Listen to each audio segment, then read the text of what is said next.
지난 주간에 혹시 캘리포니아에 아니면 카운티 정부에 주정부에 카운티에 혹시 무슨 업데이트되는 무슨 소식이 있는지를 날마다 살펴야 되는 게 요즘에 제 일상의 업무 중에 하나가 됩니다. 근데 지난주 우연히 LA 카운티 보건국에서 발표된 하나의 플라이어라고 할까요? 그것을 제가 보게 됐어요. 코비드-19 관련 정신 건강 및 정서적 측면에서 대한 이해라고 하는 플라이어였습니다. 그 문서에서 제 눈길을 단번에 사로잡았던 문구가 있었어요. 바로 뭐냐면 기억하십시오. 당신은 혼자가 아닙니다 라는 거예요. 우리에게는 소통할 공동체가 필요합니다. 가족이든 이웃이든 교회든 그 누구이든 간에 서로가 연락할, 소통할 그럴 공동체가 필요하고요. 그리고 이것이 무너지게 되면 우리의 일상을 비롯한 모든 것들이 사실 취약해지기 마련입니다. 더 나아가서 우리에게는 영적인 네트워킹이 필요합니다. 나와 다른 사람이 예수님으로 말미암아 소통할 수 있고 이어질 수 있는 마치 고기 잡는 그물과도 같은 그런 영적 네트워킹이 필요해요. 예수님도 요한복음에서 이것을 강조하셨습니다. 이 영적인 네트워킹이 없으면 너희는 아무것도 할 수 없다라고까지 말씀을 하셨어요. 이렇게 됩니다. 요한복음 15장 5절 나는 포도나무요 너희는 가지라. 그가 내 안에 내가 그 안에 거하면 사람이 열매를 많이 맺나니 나를 떠나서는 너희가 아무것도 할 수 없음이니라 라고 말씀하고 있습니다. 우리는 예수님이 본체고 저와 여러분은 가지입니다. 그가 내 안에 내가 그 안에 있는 영적 네트워킹으로 소통해야 된다는 거예요. 그래서 이렇게 예수님께 연결된 사람은 많은 열매를 맺을 것이다 라고 말씀을 하고 있고요. 그리고 단절된 사람은 열매는커녕 다른 어떠한 것도 할 수 없다라고 말씀을 하셨어요. 이만큼 영적인 네트워킹이 우리 가운데 중요하다라는 것이죠. 오늘 소개하는 본문의 주인공은 에레미야 선지자입니다. 근데 사실 이 선지자도 마찬가지예요. 이 에레미야 선지자 또한 험한 시대를 견뎌온 사람입니다. 그러나 이 사람은 늘 하나님과 네트워킹 되어 있었어요. 혼자가 아니었습니다. 그래서 그는 끝까지 그 사명을 감당할 수가 있었죠. 에레미야가 부름받은 시대는 심판의 시대였습니다. 무려 41년 동안 이 심판의 메시지를 전하는 선지자였어요. 그래서 에레미야서에는요 심판을 상징하는 단어들이 굉장히 많습니다. 칼이란 단어는 71번이 나와요. 기근, 황폐함, 멸망 이것이 33번 나오고요. 진노가 24번이 나옵니다. 그리고 온역이 17번이나 나옵니다. 이 41년 동안 이 심판의 메시지를 반복해서 선포했던 거예요. 여러분 상상을 해보세요. 41년입니다. 41년. 물론 이 41년 동안 사역할 당시에 이 에레미야가 섬기던 왕 중에서는 요시야 왕처럼 선한 왕도 있었습니다. 그러나 그것은 잠깐이었어요. 아주 짧은 시간이었습니다. 나머지 대다수는요 망해져가는 나라 이스라엘과 어울리는 그런 아주 망국에 어울리는 그런 왕들이 함께 있었다라는 거예요. 범죄하기를 즐겨했고 하나님을 경외하기를 싫어했으며 하나님의 말씀의 선포를 무시했던 사람들이에요. 그런 사람들 가운데 41년 동안 심판을 말해야 했습니다. 얼마나 그 인생이 외롭고 또 그 인생이 힘들었겠습니까? 그런데도 이 에레미야가 끝까지 사역자로 남을 수 있는 이유가 있었습니다. 무엇입니까? 아까 말씀드렸던 바로 바울에게도 빌립보 교인들에게도 충만하게 했던 하나님과의 영적인 네트워킹이었어요. 임마누엘 하나님이 에레미야를 홀로 두지 않게 하셨다라는 거예요. 사랑하는 성도 여러분, 지금 우리에도 영적 네트워킹이 필요합니다. 왜냐하면 지금은 팬데믹 상황이잖아요. 혼자 있는 것이 안전하다고, 살려면 혼자 있어야 된다라고 그렇게 이야기하고 정말 그것이 맞는 것처럼 정말 그것이 진리인 것 같이 그래서 우리 삶의 모든 것들이 그것을 적용하고 있지 않습니까? 그러나 여러분은 혼자이지만 혼자가 아닙니다. 오늘 말씀을 통하여서 이 하나님의 메시지를 통하여서 하나님과 연결된다라면 여러분들 감옥 안에서도 기쁨이 그치지 아니했던 그 바울처럼 지도자를 잃고 떠돌지 아니했던 그 빌립보 교인들처럼 악한 왕들과 더불어서 심판을 41년 동안 전했지만 결코 외로워하지 않았었던 에레미야 선지자처럼 혼자 있어도 외롭지 않을 수 있는 비결이 바로 오늘 말씀 가운데 나와 있다라는 겁니다. 사랑하는 성도 여러분, 기억하십시오. 하나님 때문에 그의 말씀 때문에 여러분은 혼자가 아니라는 사실이에요. 첫 번째 말씀이에요. 우리는 하나님의 진심을 놓치면 안 됩니다 라는 거예요.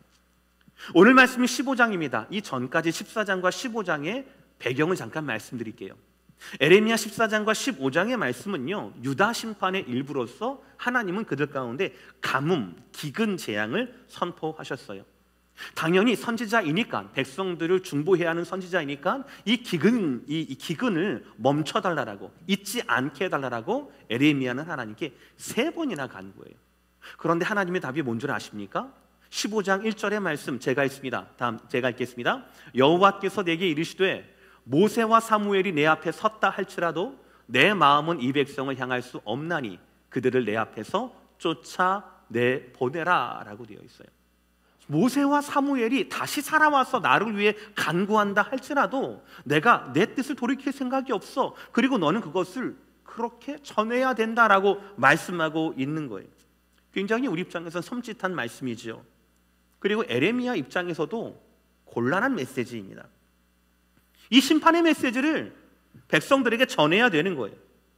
근데 하나님은 에레미야에게 사람들이 싫어할 말씀만 지금 주고 있는 거예요. 이 에레미야 상황이 이해가 되십니까? 그러니까 당연히 오늘 본문 10절에 에레미야의 탄식이 이해가 되는 겁니다. 다 함께 읽겠습니다. 시작. 내게 재앙이로다. 나의 어머니여, 어머니께서 나를 온 세계에 다투는 자와 싸우는 자를 만날 자로 낳으셨도다. 내가 꾸어주지도 아니하였고 사람이 내게 꾸이지도 아니하였건만은 다 나를 저주하는도다. 모든 사람들이 지금 에레미야를 저주한다. 이것이 내 인생의 재앙이다 라고 탄식하고 있습니다. 심지어는 오늘 본문은 아니지만 에레미야 11장을 보시면은요, 에레미야 선지자의 고향 사람들 이야기가 나옵니다. 에레미야는 아나도 출신 사람이거든요. 그 아나도 출신 사람들이 에레미야를 꾀어요. 그리고 함정에 빠뜨립니다. 그리고 더 이상 하나님 말씀을 전할 수 없게, 심지어는 그를 죽이려고 하는 그런 살해 음모까지 행하고 있어요. 고향 사람도 이 선지자 에레미야를 냉대하고 이 사람을 암살하려고 하는데 세상 어느 누가 이 선지자 에레미야를 따뜻하게 편안하게 대했겠습니까? 아마 그의 사역 이 41년 내내 그는 굉장히 외롭고 힘들었을 거라고 생각해요. 그리고 그의 외로움과 그 힘듦의 대부분의 이유는 당연히 그에게 심판의 메시지를 주신 하나님의 메시지 때문이었을 겁니다. 근데 여러분, 에레미야의 운명과 그리고 에레미야 메시지에 대한 사람들의 반응 말고요, 하나님께서 에레미야에게 주신 메시지 자체에 집중해 본 적이 계십니까? 메시지가 뭐였습니까? 에레미야를 통한 41년 동안의 하나님의 메시지는 이거예요. 그 당시에 이 이스라엘은요, 풍전등화 같은 게 있거든요. 지금 막 떠오르고 있는 제국인 바벨론 제국 가운데 늘 위협을 당하고 있었습니다. 몇 차례나. 근데 이것의 활로를 애굽에서 찾는 거예요. 애굽과 함께 연합군으로, 애굽이 가깝기도 하고 하니까 애굽과 함께 연합군으로 해서 바벨론을 함께 상대하면 우리가 이길 수 있을 것이다 라고 하는 게 이들의 뜻이었어요. 그런데 하나님의 뜻은 달랐습니다. 이것이 하나님 메시지예요. 보세요 여러분들, 에레미야 27장 12절의 말씀이에요. 내가 이 모든 말씀대로 유다의 왕 시드기야에게 전하여 이르되 왕과 백성은 바벨론 왕의 멍에를 목에 메고 그와 그의 백성을 섬기소서. 그리하면 어떻게, 맨 마지막이 뭐예요? 그리하면 어떻게 해요? 사실이라. 지금 좁게 보면은요, 항복해라 라는 얘기잖아요. 그렇죠? 그러니까 당시 백성들이나 당시 고관 대작들이나 당시의 왕이었던 시드기야 왕이 있었거든요. 이 사람 입장에서는 얼마나 못마땅합니까? 온 국민이 지금 으쌰으쌰 해가지고 하나로 대동단결해가지고 나가도 지금 모자를 파네. 그래서 우리 힘으로는 안 되니까 지금 가까이 있는 제국, 이 애굽 제국과 함께 역사를 도모할 생각은 하지 않고 항복하라고 하니까, 그게 살 길이라고 하니까 이 선지자가 얼마나 미웠겠습니까? 그러나 조금 더 크게 보세요. 조금 더 크게 하나님 메시지만 보세요. 지금 하나님은 에레미야를 통하여서 죽을 길이 아니라 살 길을 말하고 있는 거예요. 항복하라는 얘기가 아닙니다. 영원히 갖다 바치라는 얘기가 아니에요. 항복하라라는 얘기가 아니라 이것이 너희의 살 길이다라는 이 말씀이에요. 이 메시지, 이 말씀의 중심을 읽어야 합니다. 아까 항복하라는 말씀은 27장의 말씀이었잖아요. 그런데 하나님은요 25장에 항복하라라는 이 말씀 이전에 이렇게 말씀하고 있습니다. 25장 11절 말씀, 이 모든 땅이 폐허가 되어 놀랄 일이 될 것이며 이 민족들은 70년 동안 바벨론의 왕을 섬기리라 라고 말씀하셨어요. 기한을 정해주셨다고요. 영원한 항복이 아니에요. 영원한 패배가 아닙니다. 영원한 굴욕이 아니에요. 기한 70년이라는 기한을 정해주셨다는 겁니다. 이뿐이 아니에요. 12절의 말씀, 여호와의 말씀이니라.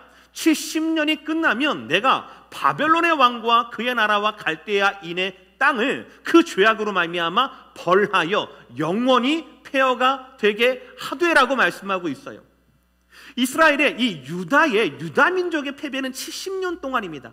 영원한 패배가 아니에요. 그러나 이 유다 민족이 행복을 해야 하고 유다 민족이 포로로 끌려가야 하는 이 바벨론 왕과 그 나라와 그 땅은 하나님으로 말미암아 영원히 패하게 하리라 라고 말씀하고 있다라는 거예요.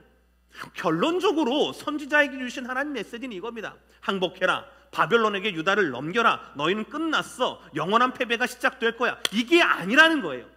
너희는 너희의 죄값을 70년 동안 바벨론에게 행복함으로 말미암아 너희는 회개할 시간을 가져라 라는 거예요. 근신할 시간을 가져라. 그러나 내가 70년 후에는 너희를 멸망시켰던 바벨론 왕과 그 나라와 그 땅을 내가 영원히 멸절할 거야. 그래서 너를 멸망시켰던 바벨론을 내 손으로 멸망시킴으로 말미암아 너의 바벨론의 온 세계의 하나님이 나라고 하는 것을 내가 증명할 거야 라는 말씀이 하나님의 말씀이에요. 결국 하나님의 진심은 유다의 멸망에 있는 것이 아니라 유다의 구원에 있었다라는 겁니다. 사랑하는 성도 여러분, 우리는 사람들의 반응이 아니라 그들의 해석이 아니라 왕을 포함한 그들의 사람들의 기분이나 평가가 아니라 하나님의 메시지를 중요시 여겨야 돼요. 그것만 우리는 볼 줄을 알아야 합니다. 사람들은 나를 떠날 수 있어요. 싫어할 수 있습니다. 그러나 괜찮습니다. 왜냐하면 중요한 것은 하나님이기 때문에 그렇죠. 나를 사랑하시고 결국 나를 살리시고 나를 구원하시려고 하는 나를 향한 하나님의 진심이 우리에겐 중요하기 때문에 그렇습니다. 우리 다 함께 에레미야 29장 11절의 말씀, 하나님의 진심을 발견하는 말씀인데요, 다 함께 읽겠습니다. 시작. 여호와의 말씀이니라. 너희를 향한 나의 생각을 내가 아나니 평안이요 재앙이 아니니라. 너희에게 미래와 희망을 주는 것이니라. 아멘. 그러므로 우리는 더 집중해야 합니다.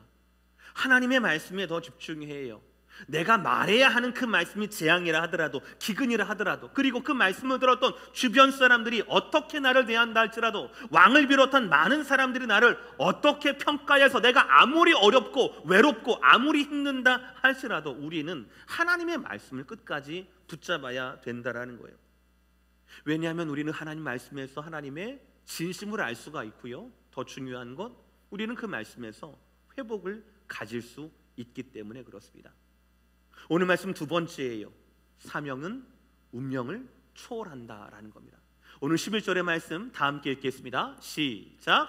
여호와께서 이르시되 내가 진실로 너를 강하게 할 것이요 너에게 복을 받게 할 것이며 내가 진실로 내 원수로 재앙과 환난의 때에 내게 간구하게 하리라. 아멘.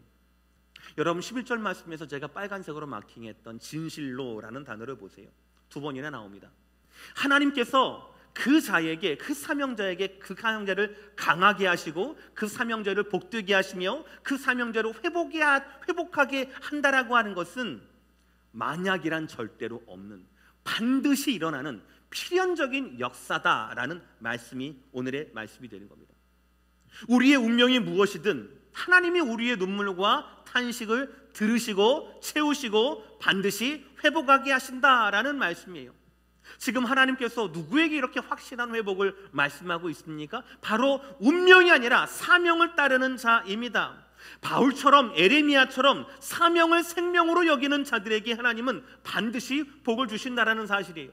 그러니 사랑하는 성도 여러분, 우리의 연약한 운명을 마주하기보다 확실한 보응이 있는 하나님의 사명을 향하여서 한 걸음 한 걸음 나아가는 저와 여러분 모두가 되기를 주의 이름으로 축복합니다.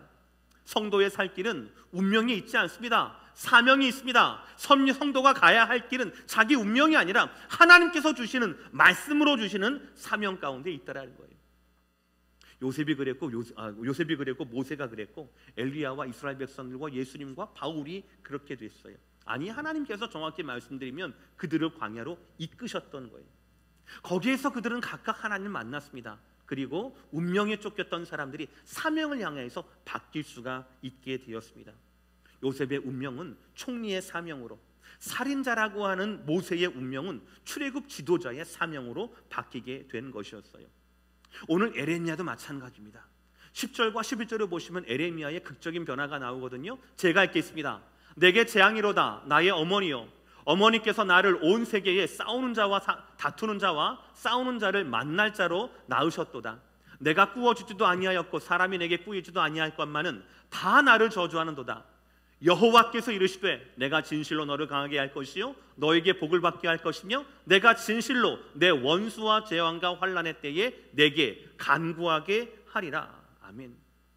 광야를 운명으로 보느냐 아니면 사명으로 보느냐에 따라서 그 결과가 달라지죠.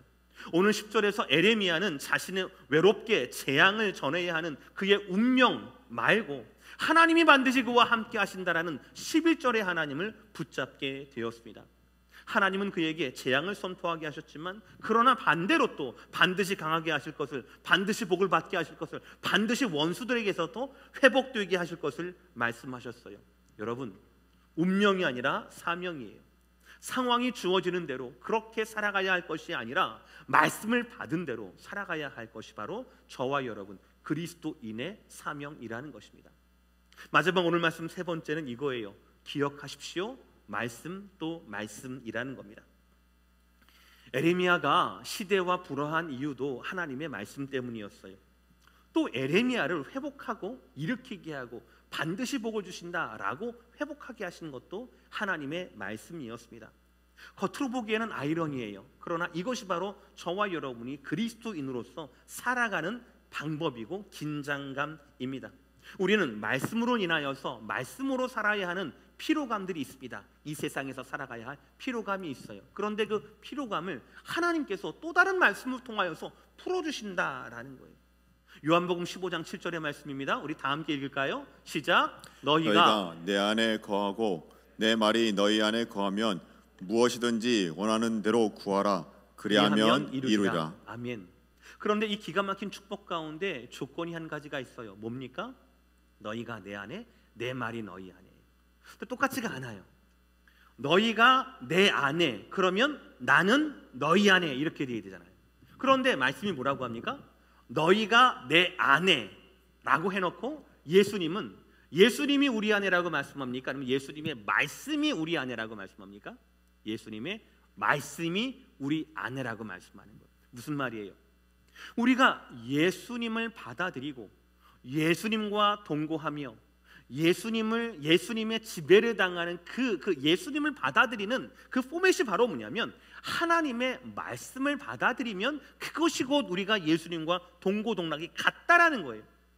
지금으로부터 2000년 전에 태어나시고 죽으시고 부활하사 승천하셔서 지금은 하나님 보좌 우편에 앉아 계셔서 우리의 신음도 알아들으시는 그 예수님과 우리가 함께 동거하고 그 예수님을 끌어안고 살 수 있는 방법은 바로 뭐냐면 그 예수님의 말씀을 마음에 품고 살면 된다라는 그 말씀이에요.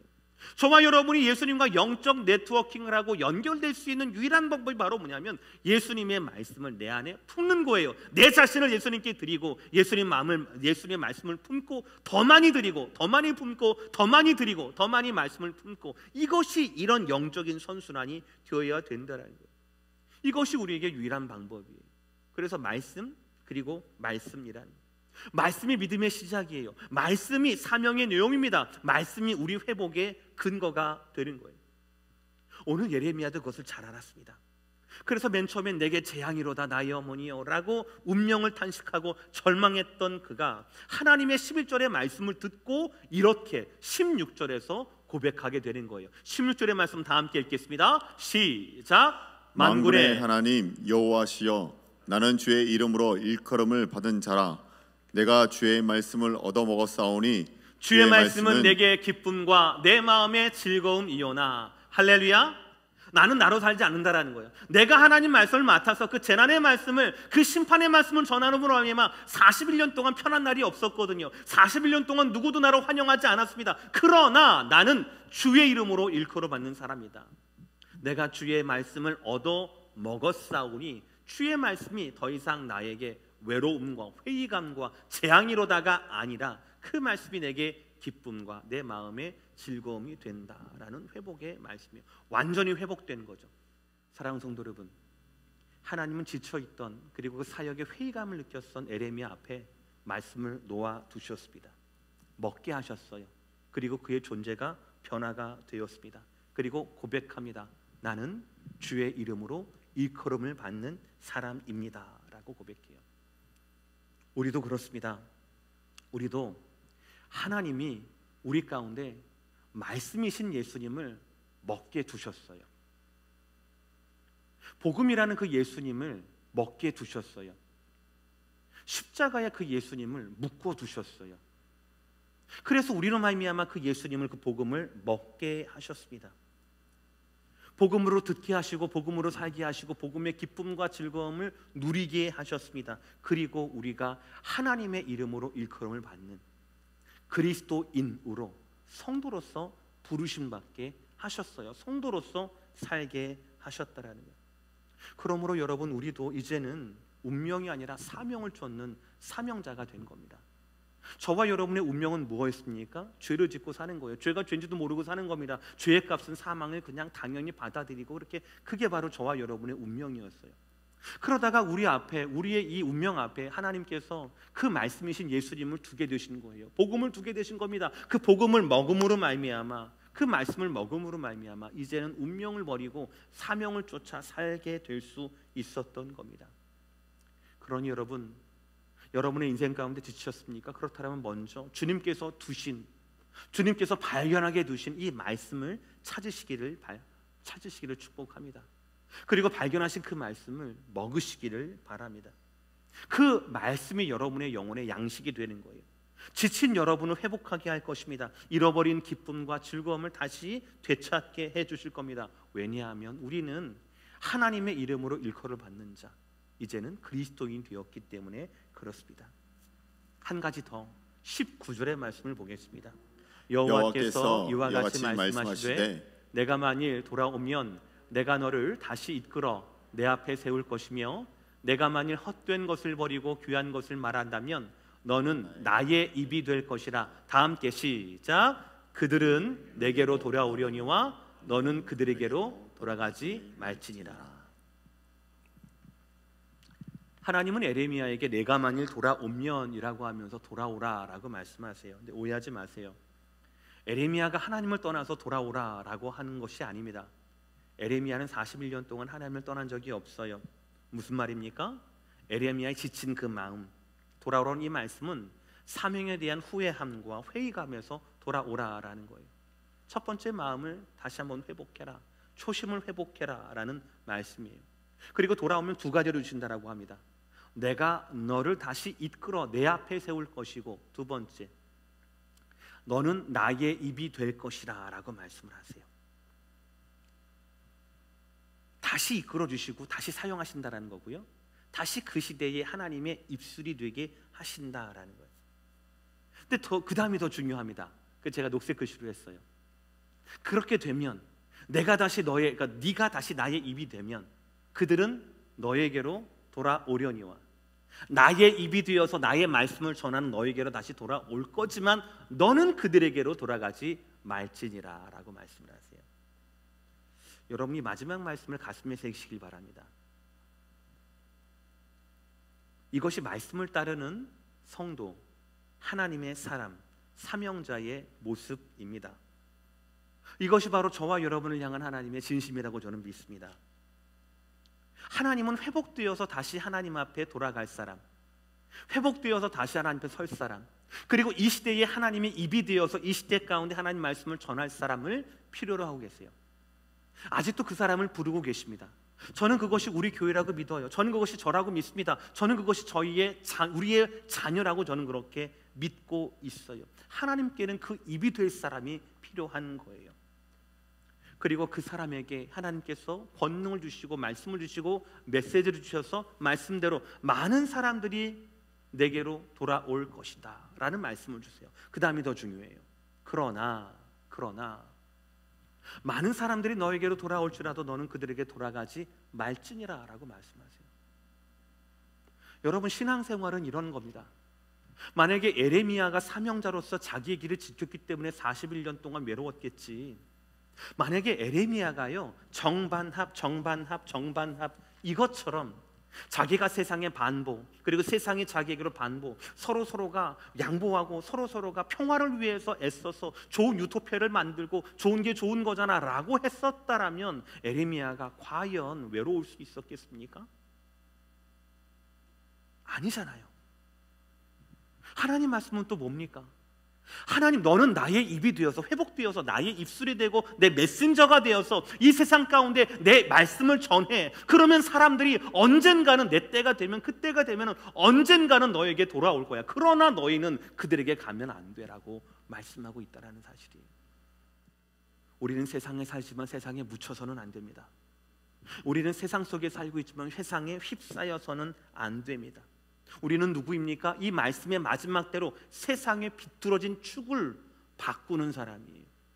세상의 소금과 빛으로서 그들의 축을 바꾸는 사람이요, 세상을 뒤집어 엎는 사람입니다. 41년 동안 내가 외로워도 고통스러워도 고향 사람들에게 내가 인정을 받지 않고 왕에게 내가 인정받지 못한다 할지라도, 아니 평생을 내가 그렇게 산다 할지라도, 사도 바울처럼 평생의 수고와 마지막 순간에도 순교를 요구받는다 한다 할지라도 하나님 말씀을 전하는 사람은 말씀으로 사람들을 오게 해야지 그들에게 가면 안 된다라고 말씀하고 있다라는 사실이에요. 오늘 말씀 마무리하겠습니다. 사랑하는 성도 여러분, 우리에게도 이 말씀이 필요합니다. 우리가 하나님과 소통할 수 있는 것이 이 말씀밖에 없지 않습니까? 그래서 우리도 예레미야처럼 말씀을 통하여서 하나님의 진심을, 그리고 말씀을 통하여서 우리의 운명을 극복하는 하나님의 사명을, 그리고 하나님의 말씀을 통하여서 우리의 회의와 우리의 피로감을 다시 회복할 수 있는 그런 회복을 말씀을 통하여서 기대하고 또 누려야 할 것입니다. 기억하십시오. 여러분은 결코 혼자가 아닙니다. 여러분을 위해 죽으신 예수 그리스도가 계십니다. 그분의 말씀이 계십니다. 말씀을 통하여서 하나님은 여러분들을 이끄시고 여러분들을 회복시키실 것이며 여러분들의 운명을 초월한 사명을 발견하게 하실 것입니다. 이것을 믿으시고 하나님의 함께 하심에 여러분의 모든 것들을 드릴 수 있는 저와 여러분 되시기를 주의 이름으로 축복합니다.